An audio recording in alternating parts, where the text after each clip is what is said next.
பிரியமான தேவஜனமே, ரோமர் 9ஆம் அதிகாரத்தில் நாம் ஒரு வசனம் 4ஆம் வசனத்தை நீங்கள் படிப்பீர்கள் என்றால் அந்த வசனத்தில் எழுதப்பட்டது என்ன என்று நான் உங்களுக்கு சொல்லிவிடுகிறேன். அவர்களுக்கு தான் முதலிலே புத்திர ஸ்வீகாரம், அடுத்தது நீங்க தேவ ஆராதனை, அப்புறம் மகிமை, உடன்படிக்கை, நியாயப்பிரமாணம், பிதாக்கள், கிறிஸ்து எல்லாமே அவர்களுக்கு தான் கொடுக்கப்பட்டது. இது எத்தனை பேருக்கு ஐயா தெரியும்? யூதர்களுக்குத்தான் முதலிலே கொடுக்கப்பட்டது என்று வேதம் நமக்கு தெளிவாக போதிக்கிறது. அப்படி இருந்து அவர்கள் தவறவிட்டதனாலே நமக்கு கிடைத்தது என்று நாம் இப்பொழுது 2 சப்ஜெக்டை பார்க்க போகிறோம். முதல் சப்ஜெக்ட் அவர்களுக்கு கிடைத்தது என்ன, நிறைய இருக்கிறது, அதில் ஒன்று பார்க்கலாம். அடுத்தது அது அப்படியே மாற்றப்பட்டு நமக்கு கிடைக்கும்போது என்ன கிடைச்சது என்பதையும் பார்க்கலாம். அதனால 2 காரியத்தை நீங்கள் தொடர்ந்து பார்த்தால் தான் உங்களுக்கு இது புரியும். அதனால பிரியமான தேவஜனமே, நாம் இப்பொழுது வரைபடத்துக்குள்ளாக போய் நாம் பார்க்கலாம். ஆமென். வாங்க போலாம்.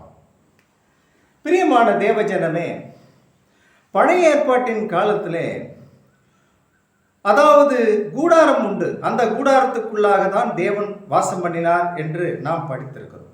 அதில் ஒரு பங்கை நான் உங்களுக்கு போட்டு காண்பித்தால் உங்களுக்கு ஈஸியாக புரியும். என்ன பேசுகிறேன் என்று நீங்கள் புரிந்து கொள்ளலாம். கவனிங்கள். நான் இந்த பழைய ஏற்பாட்டின் கூடாரத்தை சற்றேனும் நான் வரைபடத்தில் வரைகிறேன். கொஞ்சம் கவனிங்கள்.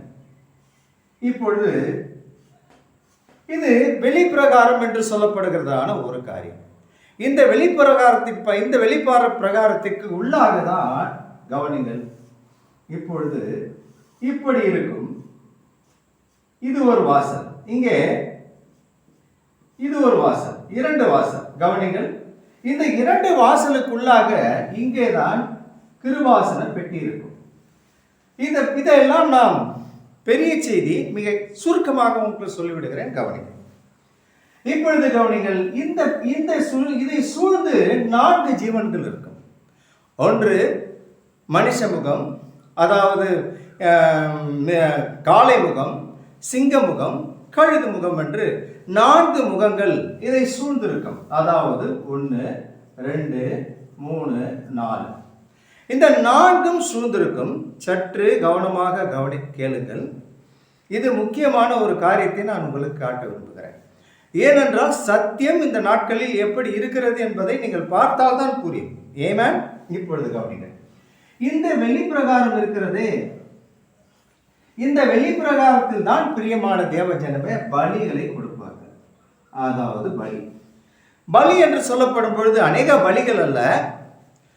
இந்த வழிக்கு போவதற்கு உண்டான முதல் பலி அதுதான். இந்த வழியில் தான் நீங்கள் என்ட்ராக முடியும். இதுல என்ட்ராக முடியாது, இதற்குள்ளாக போக முடியாது. இது மூடுதிரையினாலே மூடப்பட்டிருக்கும். இந்த இடத்திற்கு நீங்கள் போக வேண்டும் என்றால் முதலாவது ஒரு பலியை நீங்கள் கொடுக்க வேண்டும். பாவ நிவாரண பலியை கொடுத்த பின்புதான் இந்த வழியிலாக நீங்கள் உள்ளே அதாவது இந்த வழியிலே நீங்கள் உள்ளே போக முடியும். அதற்கு முதல் பலியை கொடுத்தால்தான் இங்கே நீங்க போக முடியும். இங்க என்ன இருக்குது என்று நினைக்கிறீங்க? கவனிங்க. அதாவது இப்ப கவனிச்சீங்கன்னா 7 குத்து விளக்கு இருக்கும். அதாவது 12 அப்பங்கள் இருக்கும். இங்க என்ன இருக்கும்? 12 அப்பங்கள் இருக்கும். மிக ஷார்ட்டா நீங்க புரிஞ்சுக்கிறதுக்காக கேட்டுக்கிறேன். இதெல்லாம் ஒரு பெரிய பெரிய செய்தி, அவ்வளவு சீக்கிரம் இது கிடைக்காது. இதுக்குள்ள இவங்க போயாகும். இது முதலிலே கொடுக்கப்பட்டது யூதர்களுக்கு தான். யாருக்கு கொடுக்கப்பட்டது? யூதர்களுக்கு. யூதர்கள் இங்கே பலி கொடுக்கப்பட்டு இங்கே உள்ளே போனால் இந்த இடத்துக்கு போக முடியாது, இதற்குள்ளாக போக முடியாது. என்ன இருக்குதையா இதற்குள்ளாக என்று நீங்கள் கேட்கலாம். இதற்குள்ளாக நீங்கள் பார்க்கும் பொழுது செகினா குளோரி, இந்த இது வந்து எப்படி என்றால் அழியாமை தரித்துக் கொள்ளுகிற உள்ளே ஒரு பவர் உண்டு. இந்த செகினா குளோரிக்குள்ள போக வேண்டும் என்றால் அது எப்படி போக வேண்டும் என்றால் நான் உங்களுக்கு காண்பிக்கிறேன்.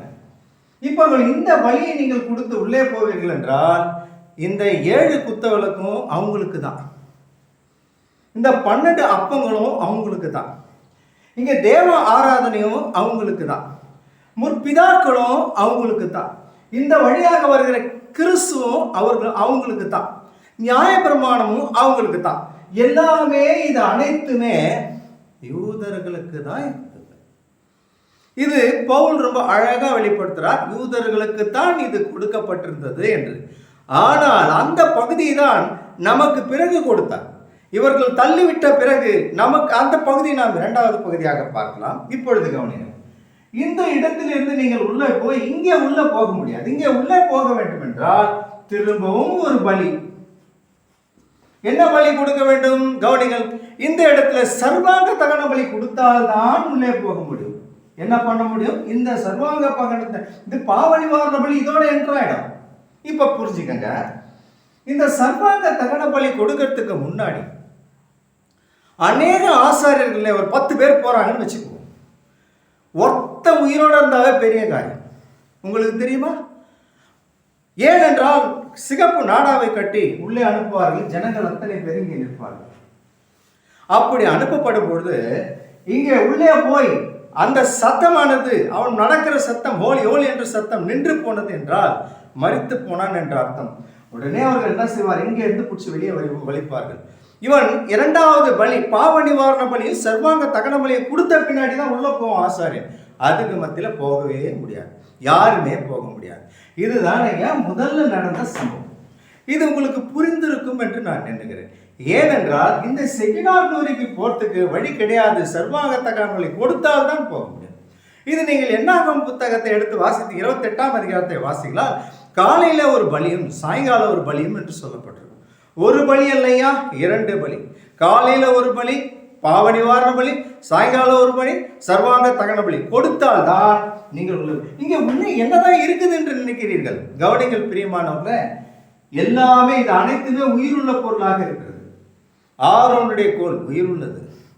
மன்னா அது அதாவது நம்ம எப்படி சொல்றோம்னா ரியல் மன்னா, அதாவது கிருவாசனத்துக்குள் இருக்கிற ஒவ்வொரு பொருளும் 2 ஒத்த கற்பலைகள். இந்த கற்பலைக்கு அர்த்தம் உங்களுக்கு தெரியாது, ஒரு பேசுவோம் அதை பொறுத்து. அதுக்கு மேலாக 2 கேர்பின் ஒரு பட்டையோட நின்றுட்டு இருக்காங்க. இந்த கேர்பின் கிருவாசனத்தின் மேல. இதெல்லாம் நமக்கு வந்துகிட்டே இருக்க போறோம். அதனால சின்ன சின்ன ஷார்ட்ஷா செய்தி. அதனால முதல்ல இதை புரிஞ்சுக்குங்க. பழைய ஏற்பாட்டின் காலத்தில் இதுதான் இதனுடைய, இது சாதாரணமாக நான் உங்களுக்கு போட்டு காட்டுறேன். பெரிய செய்தி இது, சாதாரணமாக போட்டு காட்டுறேன். 2வது பகுதியை பாருங்க. அப்போ நமக்கு என்ன நடந்ததுன்றத இதே காரியத்தை நமக்கு அங்க பரட்டி பார்க்கணும். ஆமென், glory, hallelujah, praise to God.